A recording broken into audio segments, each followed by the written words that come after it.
The Eagles collapsed to the Falcons late last night. A blunder, an absolute disaster of a loss. But who deserves the most blame? We'll hear from coaches regarding decision-making and some players on their own accountability. But I believe there are two underlying issues that will be fatal to this Eagles team if they remain unaddressed. We'll talk about that and a whole bunch more. But welcome in to A to Z Philly. I'm RB. Be sure to subscribe to our channel to stay tapped in with the coverage. And we started off with a wild sequence, all right? This is how we can sum up whatever the heck happened late in the fourth quarter last night. The Saquon Barkley drop, the atrocious 2-minute defense, Hurts forces an interception, a crazy, awful sequence of events for the Eagles. They dropped their home opener despite all of the crowd hype, despite Nick Foles' retirement ceremony, Jason Kelce back in the building on Monday night, all of that hype, and they blow it and lose on a 6-play, 70-yard drive at the end of the game. And as you can hear, I'm a little under the weather. This game made me sick. It made me physically sick. It almost felt like last year where you get the life sucked out of you, but it's like, damn, you had to lose like this. And here's a wild stat for you. ESPN Analytics, when the Eagles were in a 3rd and 3 late last night, had a 96% chance on them to win the game if they had just run the ball for no gain, regardless of whether they went for it on 4th down or kicked the field goal. So a lot is being made about the decision-making last night. What do you think went wrong? Who had the most blame? Was that the number one thing? We'll talk about that more as we get into it, but I would have to kind of agree here with Brandon Lee Gouton regarding Nick Sirianni. He says that his inconsistent approach is hard to understand. The Eagles going for it early, 4th and 4 at the 9-yard line, then kicking a field goal later at the 6-yard line on 4th and 3, the pass at the end of the game, and then they kick it on 4th down. What do you think? I believe that the 3rd down play call, the 3rd and 3, where they threw it out to Saquon and he dropped it, was a pretty good play call. They schemed him wide open. He has to make the play. Saquon is an incredible veteran. He's an amazing player. I'm glad to have him here in Philly. But at the end of the day, in the big-time moments, in the crucial situations, you pay your big-time players to make those plays. And yes, I believe they could have ran the ball, and that probably would have been a little bit better because you're taking another 40 off the clock, and they probably would have been below a minute, even if they went for it or decided to sneak. But what I believe is really bad is early in the game when it's 0-0 and it's tough to accumulate points in this type of game, and you have a chance to kick a chip shot field goal and you decide to go for it on 4th and 4 just because the numbers and the spreadsheets tell you to do so. I just think that's having bad feel for the game, and those 3 points ended up coming back to cost them. Those 3 points early in the first quarter would have won this football game. Now, Saquon Barkley immediately took accountability for what happened on that 3rd and 3. He says that I dropped the ball. I let my team down today. Shouldn't have put the defense in that position. If I make the catch, game is over. And I can really appreciate a guy coming out, not making excuses, just saying, hey, I messed up. It was my fault. It was me. You know, and Saquon still had over 100 scrimmage yards. He played really well. Should have been utilized more, and I'm going to get to Kellen Moore in a second because, man, I am very disappointed in Kellen Moore. But Saquon knew he had to play. If he makes the play, the game is over, and he has to be held accountable for that. And Tony Dungy elaborates here, says, I don't know what the Eagles were thinking on that 3rd and 3, 1:46, no timeouts left. You run Saquon, and if you come up short, you can do the brotherly shove, which, by the way, was a lot more effective this week. He says you can't take a chance on stopping the clock in that situation. Yes, I agree that running may have been a better option, but again, Saquon has to make the play. It was right there in his hand. Now, Nick Sirianni, again, with another confusing answer. He likes to talk in circles. He said there was a mechanism on 3rd and 3 where if it's not wide open, Jalen sits down and takes a sack. Now, obviously, you know, it was wide open and he threw it, but at that point, now you're not making any sense, Nick. And again, it goes back to this like leadership hierarchy. Who's making these calls? Who's calling the shots in these big time moments? Because that doesn't make any sense.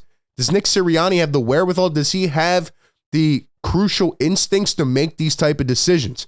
Because at that point, why not just run it then? Or why not take a kneel, right? Waste clock. Nick says that the Eagles called a pass play to Saquon with under 2 minutes left because the Falcons were junking up the middle and it would be hard to run on them. They wanted to take the play to the outside. So again, a lot of back and forth, but the Eagles made the call.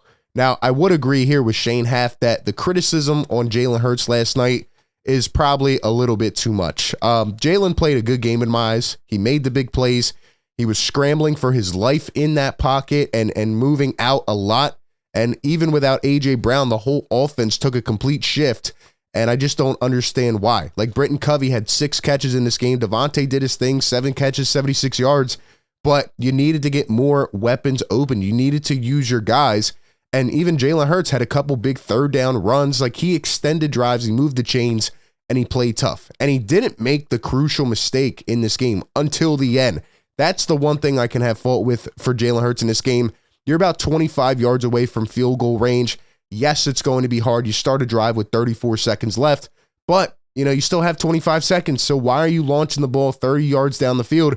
It reminded me a lot of the end of that Seattle game where there was just no control from the coaches and the players went out there, improvised, did what they wanted to and what they felt was right, and he bombed it down to AJ instead of getting in field goal range. So that is completely on Jalen Hurts. That was a bad decision, but I'm still questioning why the Eagles have no structure in these late kind of game situations. And I'm really frustrated that Kellen Moore did nothing that worked last week. He didn't use Saquon Barkley in the red zone. He came out of the gate, didn't even use him on the first drive. And this is what a lot of Cowboy fans said. He is really good one game and then it all goes poof the next week. There's no identity. There's no consistent identity. And, it just didn't make sense. You're scheming up screenplays for Britton Covey in the red zone, who's not even one of the top 3 or 4 receivers on this team. Jahan Dotson only had 1 catch. I did not understand the philosophy. You should have ran it with Saquon Moore. You should have let him establish the tone, especially against a good secondary like the Atlanta Falcons. And I know we've been talking so much about the offense, but ladies and gentlemen, the underlying issues with this team remain on the defense, okay? They have 2 crucial issues. Number 1 is their defensive line is not talented enough, right? Everybody clowned me last week when I said, hey, we should go trade back for Hassan Reddick. Even when he left in the offseason, I said we should have kept this guy because you're getting that consistent production. Are you going to pay a premium? Yes. Is he going to fall off in a couple years? Potentially. But Hassan Reddick for the last 4 years has delivered double-digit sacks. And a lot of people like to talk about him last year. Fact of the matter is he still put up the numbers. He's that naturally talented. And Howie Roseman took a bank on a guy who had a breakout season with 10 sacks, but still played less than half the snaps. And that should have been talked about coming here. Is he going to be an every down player? Is he still developing? Why do you pay a $17 million salary to a guy who's developing? He has only played less than 49% of snaps through the first 2 weeks. And last night, and even in the last game, no sacks, no pressures, nothing. He cannot get to the quarterback. I'm watching him go one-on-one. He can't beat his man. What is he doing? There was one play they showed in slow-mo where he's just waltzing down the sideline, adjusting his helmet as a guy's getting tackled. I'm not ready to say, we're completely out and done on Bryce Huff, but the first game you had to pass because the field was bad. If you don't step up this coming week, it is over. The experiment is done. I thought it was very weird when Vic Fangio talked about this guy in camp saying he still needs to develop more and he's not there yet. This is a guy you paid to be the guy. Bryce Huff after this loss says, quote, I'm going to attack my process the best way I can and find ways to get better. Yeah, you have to. You have to. The leash is getting very short. Philly fans will not tolerate it. Now, it's crazy to me that Thomas Booker, who barely made the team, I forgot about him. I forgot who he was. A 5th-round pick a couple years ago, not even with the Eagles.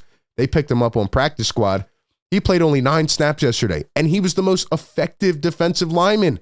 He led the team in solo tackles with 3 and entire defense and tackles for loss with 2. Jeff McClain says, House Reserve Eagles DT Thomas Booker finishing with as many tackles as Jordan Davis and Jalen Carter combined. I mean, come on now. I understand, right? Jalen Carter's getting double teams. He's got to add more to his bag. The great players will find a way to beat what the other team is throwing at you. Like, are you going to transcend into that greatness? Are you going to become great? That's what we need to see. Jordan Davis, former 1st-round pick as well, still being ineffective. And Brandon Graham finally got to the quarterback. Obviously, there was a penalty flag.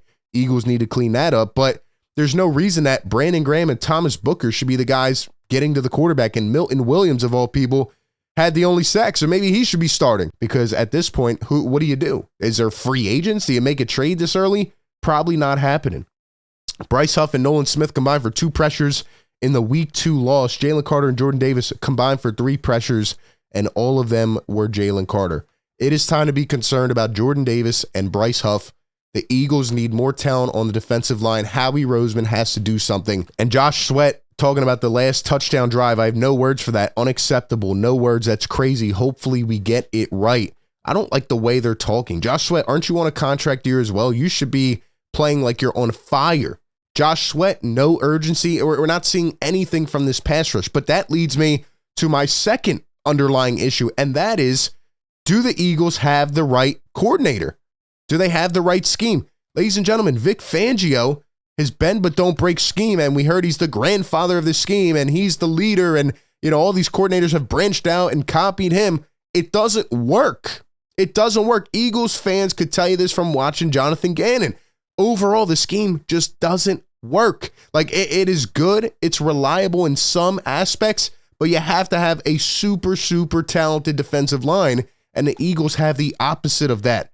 So yeah, the coverage was good for a couple quarters, but those guys get tired on the back end, and that leads to a final drive, which again, don't understand how the Eagles are not prepared situationally, but they allow Kirk Cousins to go down the field in 1 minute and 5 seconds on a 6-play, 70-yard drive and score and just slice through them like butter.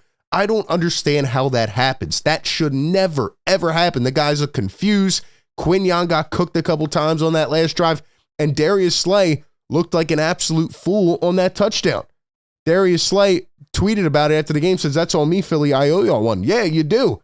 We're relying on you to be the lockdown corner on this team. Slay was targeted 5 times in the loss. He allowed 5 catches for 48 yards and a touchdown.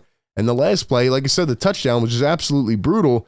Quinyon Mitchell allowed 2 catches for 31 yards and was targeted 4 times. So it's not even like the Falcons and Kirk Cousins did anything superior. They didn't really have much of a game plan. They were just dinking and dunking it. They barely took any shots.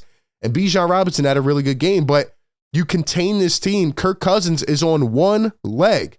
He is coming off a torn Achilles. And what did I say all week, ladies and gentlemen?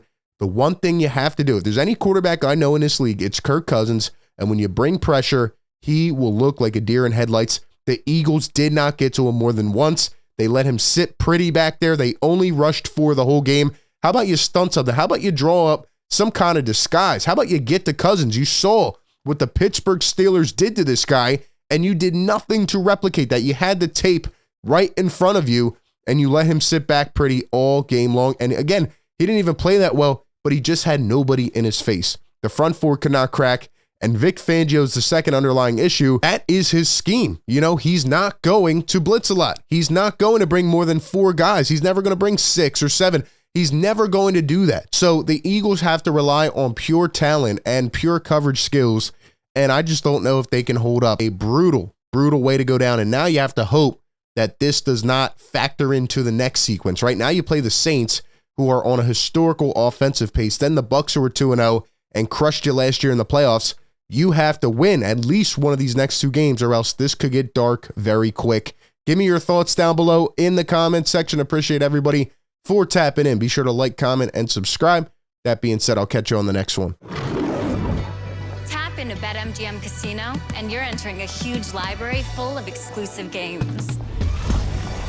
Games you won't find anywhere else. Looking for jackpots? Right this way. You'll always find someone ready to give you a hand. Or some dice. Your favorite game is waiting for you. On BetMGM Casino.